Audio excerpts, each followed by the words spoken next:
I remember the moment the railing gave way, as if it were etched into my bones. 1 second I was perched, perfect posture, voice warm in its scales. The next, air rushed past me as I plummeted 20 feet. The fall was brutal, every impact a jolt that seemed to reverberate through my soul. I landed on the hard rehearsal floor, the metallic scent of pain mingling with the dust and splintered wood. Pain. Dizziness. Silence. When I opened my mouth to scream, nothing came out. My voice, the thing I had nurtured since childhood, the weapon, the charm, the very essence of my identity, had been stolen from me. The irony was bitter. I had always believed my voice made me invincible, and now it had abandoned me. In the weeks that followed, the world became a muted blur. Rehearsals carried on around me, the orchestra's strings and woodwinds whispering past my deafened perception, until I began noticing subtleties I had never heard before. The harsh edge in Dominic's orders, the way Eva laughed too eagerly when he wasn't looking, the unevenness of applause when my aria played through the speakers, but her lips sang it.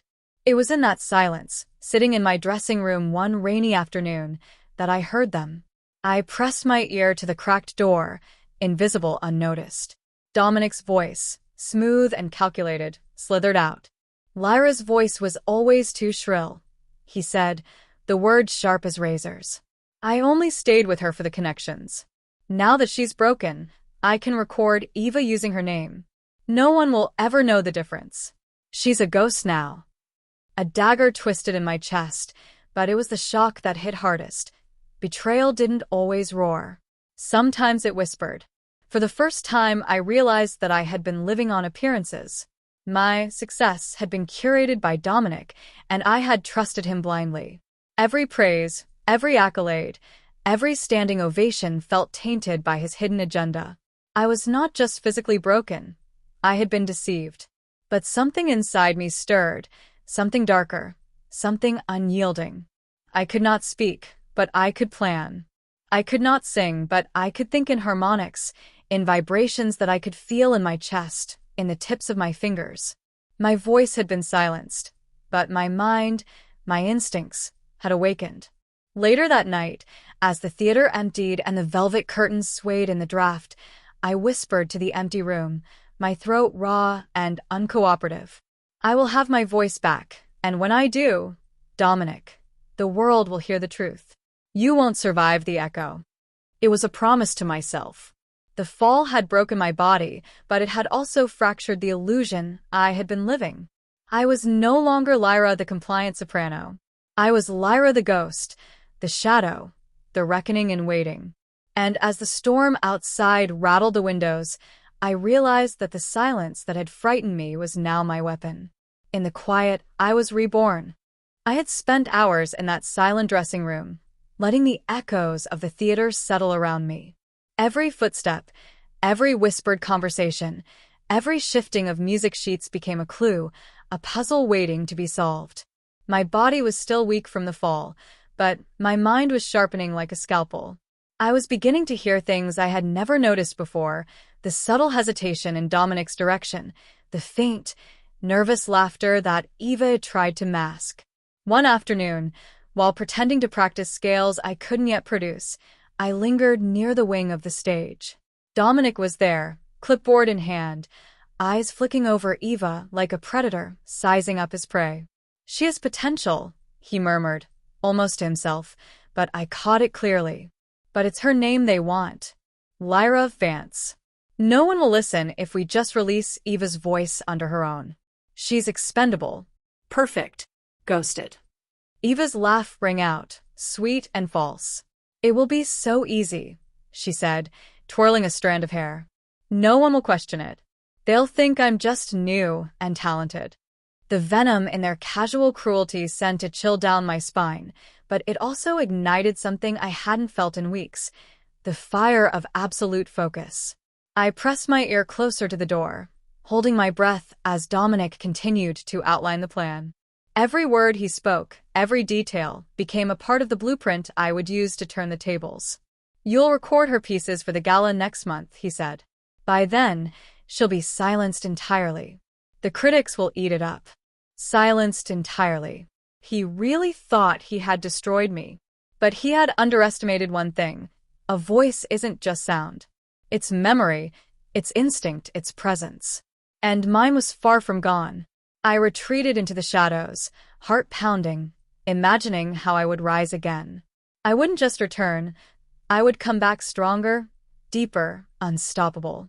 My vocal range might have been damaged temporarily, but my mind had learned an entirely new register: observation, strategy, anticipation. As the evening sun streamed through the theater windows, I whispered to myself, testing the soundless resonance of my reborn voice. You think you've won, Dominic, but you've only awakened me. It was in that silence that I realized something else. Revenge alone wouldn't suffice. I needed an ally, someone who understood the power of music, someone whose own brilliance had been tempered by failure and disgrace. And I remembered him. Sebastian Wolf, a genius composer whose career had been derailed by the same industry politics that Dominic now wielded like a weapon. If I could find him, convince him of my rebirth, we could create something that no one, not Dominic, not Eva, not the critics, could ignore. A performance so powerful, so haunting, it would reveal the truth in every note, every measure, every echo. And in that quiet theater, with only the ghosts of my own music around me, I smiled for the first time in weeks. The silence had become my weapon, and the world had yet to hear its first strike. Finding Sebastian Wolf wasn't easy. The man was a recluse by nature, a genius by reputation, and a tempest by temperament. But I had nothing left to lose, and everything to reclaim.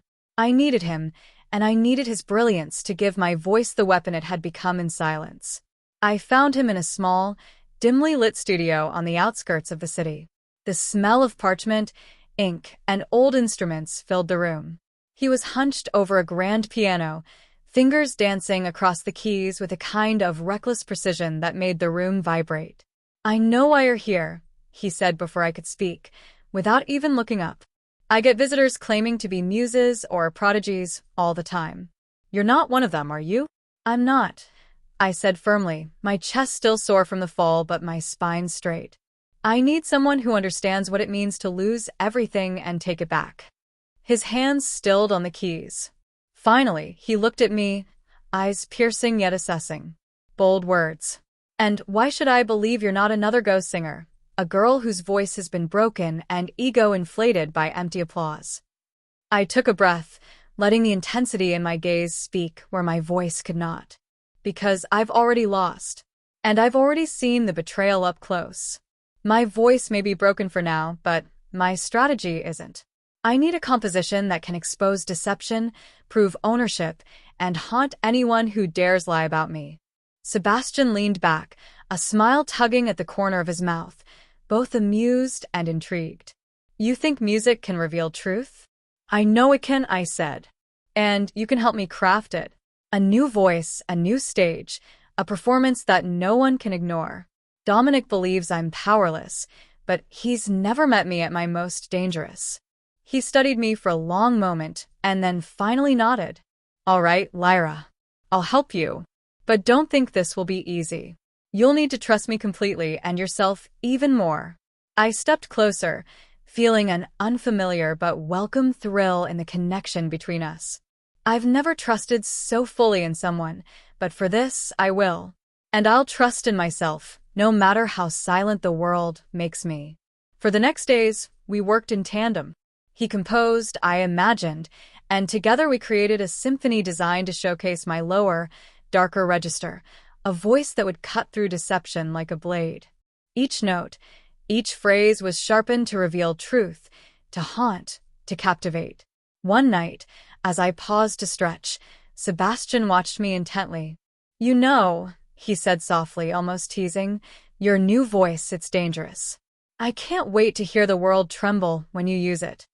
I smiled, feeling a spark of something I hadn't allowed myself in weeks, anticipation, and perhaps the faintest hint of desire. "They won't know what hit them," I murmured.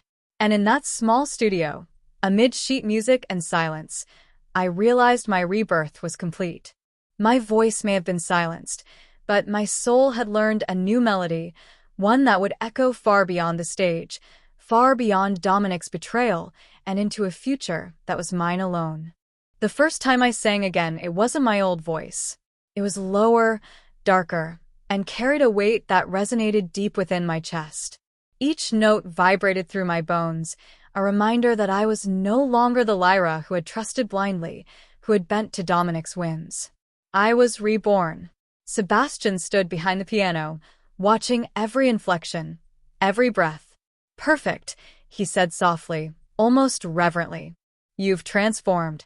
This isn't just your voice, it's a weapon." I couldn't help but smile, even through the strain in my throat. "A weapon for exposing liars," I said. "And I'm ready to use it." He raised an eyebrow, a flicker of admiration in his eyes. "Good. Because Dominic and Eva have no idea what's coming." I had spent days observing them discreetly. Dominic had become complacent, convinced I would never recover, that Eva would inherit my legacy unnoticed. I watched as they rehearsed my signature aria, her lips moving with precision, his hands conducting with that arrogant flourish I had once loved. The audacity made my blood boil, but it also sharpened my focus. One evening, I lingered outside the rehearsal hall, hidden in the shadows. I heard Eva practicing. Every note was accurate, every embellishment perfect, but it lacked soul. It lacked the fire that only truth could give. And Dominic, bless his ego, didn't notice. "Good," he said. "By the gala, they'll all believe she's a ghost. They'll think she's gone forever." Gone forever. My hands clenched into fists. They had no idea I had already returned, stronger, smarter, and fueled by betrayal. Later, as Sebastian adjusted the piano, he teased lightly, "You know, your old voice was beautiful. But this one will haunt them." I laughed softly, a low sound that made him glance at me with curiosity. Haunting is exactly what it needs to be. They need to feel what they tried to take from me. We spent hours each night rehearsing, my new register growing stronger, more controlled, more commanding. Sebastian pushed me to explore textures and tones I had never dared before. He would whisper instructions, sometimes brush his fingers over the keys to demonstrate a subtle modulation, and I couldn't help but notice how close our bodies were in that small studio. There was tension, an unspoken understanding, a chemistry that went beyond music. One night, he paused and looked at me, a mischievous glint in his eyes. "You're dangerous, you know that?" I met his gaze, daring him. "Only against those who deserve it." A silence fell, charged, and I realized it wasn't just Dominic and Eva I was reclaiming power from. It was my own life, my own choices, and maybe, just maybe, this new connection with Sebastian. The gala was approaching, and I knew every note I sang, every chord Sebastian crafted, would be a declaration. My rebirth was no longer private. It was about to be public, and the world would hear my truth in a way they could never ignore. By the time the gala approached, I had rehearsed my new voice until it was second nature, an instrument of truth, of fire, and of warning. But tonight, I would not yet reveal the full storm. No, tonight, I would plant the seeds of doubt, enough to make Dominic nervous, enough to let Eva feel the chill of uncertainty. I arrived early, slipping into the theater unnoticed. The chandeliers sparkled above, catching the glittering gowns and tuxedos, while I moved in the shadows, observing. Dominic stood at the edge of the stage, clipboard in hand, barking directions, while Eva twirled, perfect as ever, oblivious to the silent eyes that now judged her every move. I leaned against the wall, letting the hush of the room fill me. I wasn't just a performer tonight. I was a strategist. Every glance I threw, every subtle gesture, every unnoticed presence was a message. Dominic felt it instantly. I could see it in the way he stiffened, glanced around, muttering under his breath. Sebastian was behind me, fingers poised over the piano. He didn't need to speak. His presence was a reassurance, a silent pact. "Remember," he murmured, leaning close, his breath warm against my ear, "they think you're gone. You're a ghost. Let them feel it." I smiled, feeling the thrill of anticipation ripple through me. They'll see me, they'll hear me, and they'll regret underestimating what a ghost can do. During the first rehearsal notes, I allowed my presence to ripple through the room, my hand brushing a curtain here, my gaze locking briefly on Dominic there. I could see Eva falter just slightly, unsure of the sudden tension she couldn't explain. My eyes met Dominic's for a moment, sharp and cold. His lips tightened. He sensed it, though he couldn't yet name it. Later, in the wings, I whispered to Sebastian, almost playfully, "Do you think they suspect that the voice behind Eva tonight isn't entirely her own?" He grinned, darkly amused. "They'll think the aria is hers. But trust me, they'll feel your presence. They'll know something isn't right." I felt a thrill, half anticipation, half satisfaction, coursing through me.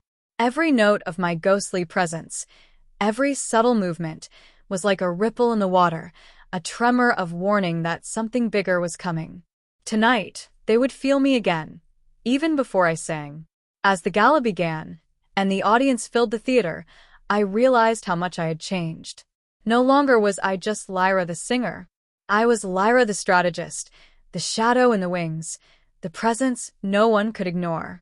And the first echoes of my vengeance were already reverberating through the hearts of those who had betrayed me.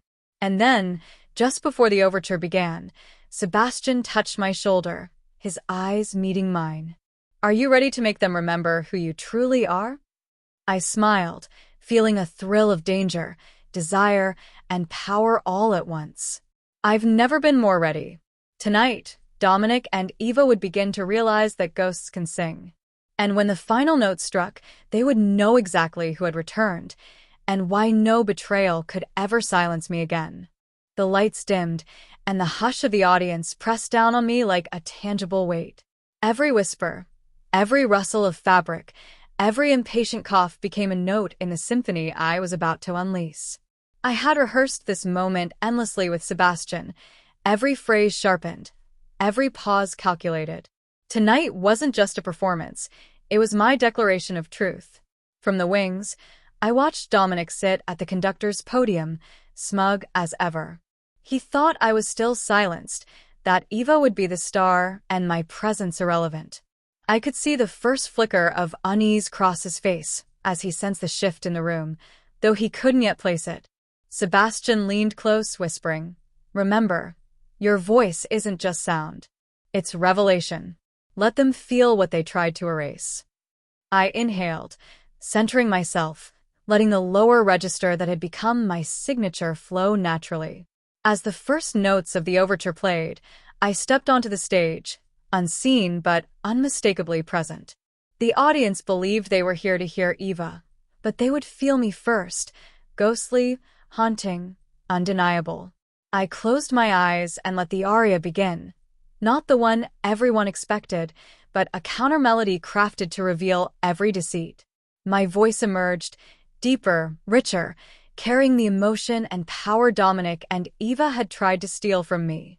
It wrapped around the room like a living thing, resonating in every heart, every corner. From the conductor's podium, Dominic froze.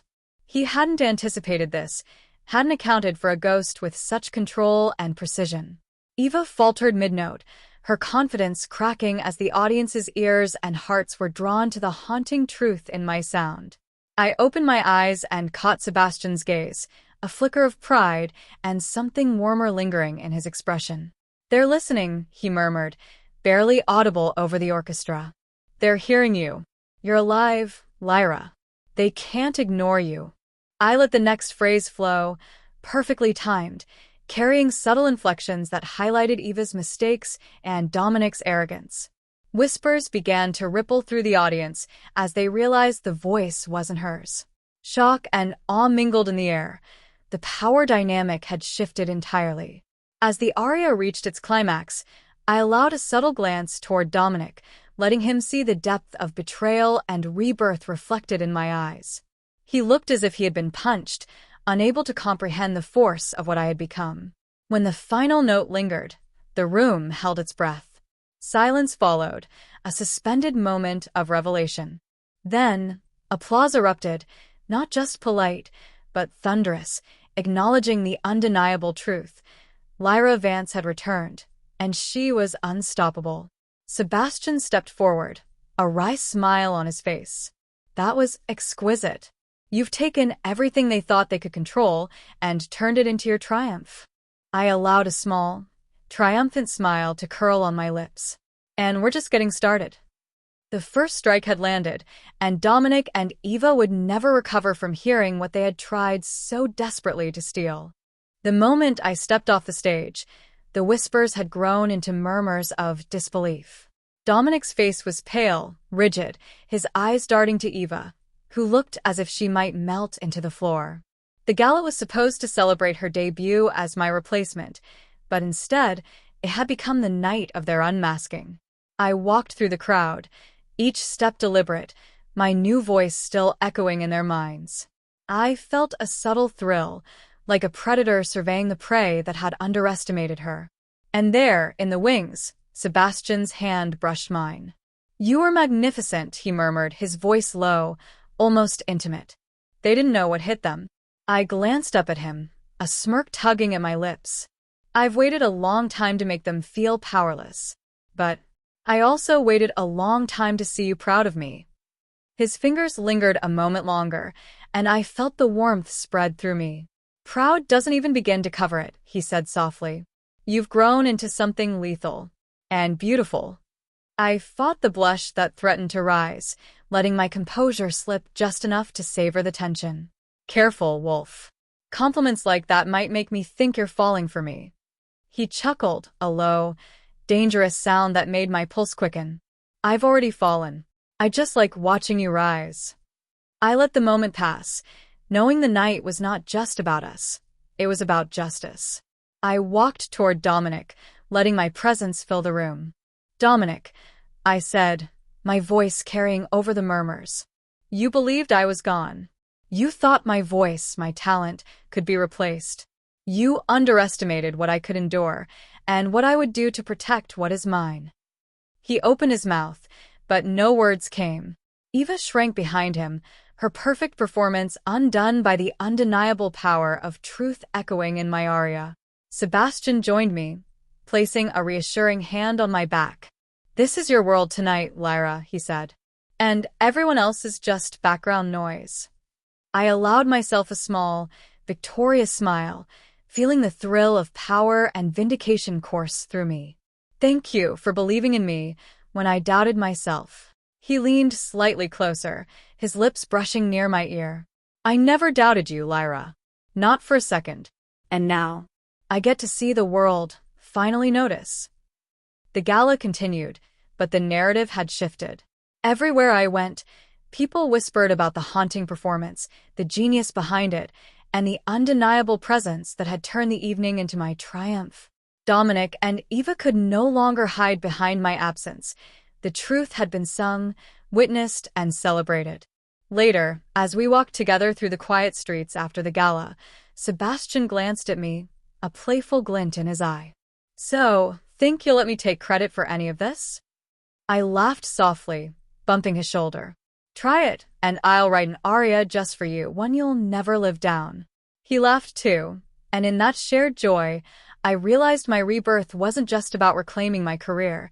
It was about discovering someone who could match my intensity, my fire, and my heart. Tonight, I was no longer the ghost. I was Lyra Vance, unstoppable, untouchable, and ready to live, both on stage and in life, fully and fiercely. The morning after the gala, the world was buzzing. Every article, every post, every whisper in the music circles carried my name. They were talking about my voice, my performance, the haunting truth I had delivered. Dominic's and Eva's reputations were in ruins, their deceit exposed for all to see. Justice had finally been served, and the orchestra of my rebirth was playing in perfect harmony. Sebastian and I walked through the quiet streets near the theater, the morning sun painting golden streaks across the pavements. He held my hand, fingers intertwined, a grounding warmth against my skin. "You did it," he said, a grin tugging at his lips. "You didn't just return, you dominated." I squeezed his hand, smiling despite the lingering adrenaline. I had a good conductor, I teased, letting the flirtation linger. Someone who could guide the chaos into perfection. He laughed, brushing a loose strand of hair from my face. I didn't guide anything. You were always the star. I just helped the world see it. I shook my head, feeling the thrill of triumph and something far more tender. It's more than that. You saw me, not just the voice, but me. And I trust you. His gaze softened, and he leaned close, almost brushing his lips against mine. Trust me, Lyra, I've seen everything. And I've fallen completely. I laughed softly, heart racing, a mixture of victory and desire. Good, I said, letting my voice drop just enough to tease. Because I'm not giving that up either. Later, we met with the music board and key critics. I had requested a private session, not for apologies, but for transparency. With Sebastian by my side, we laid out everything. The recordings, the rehearsal footage, the proof of deception.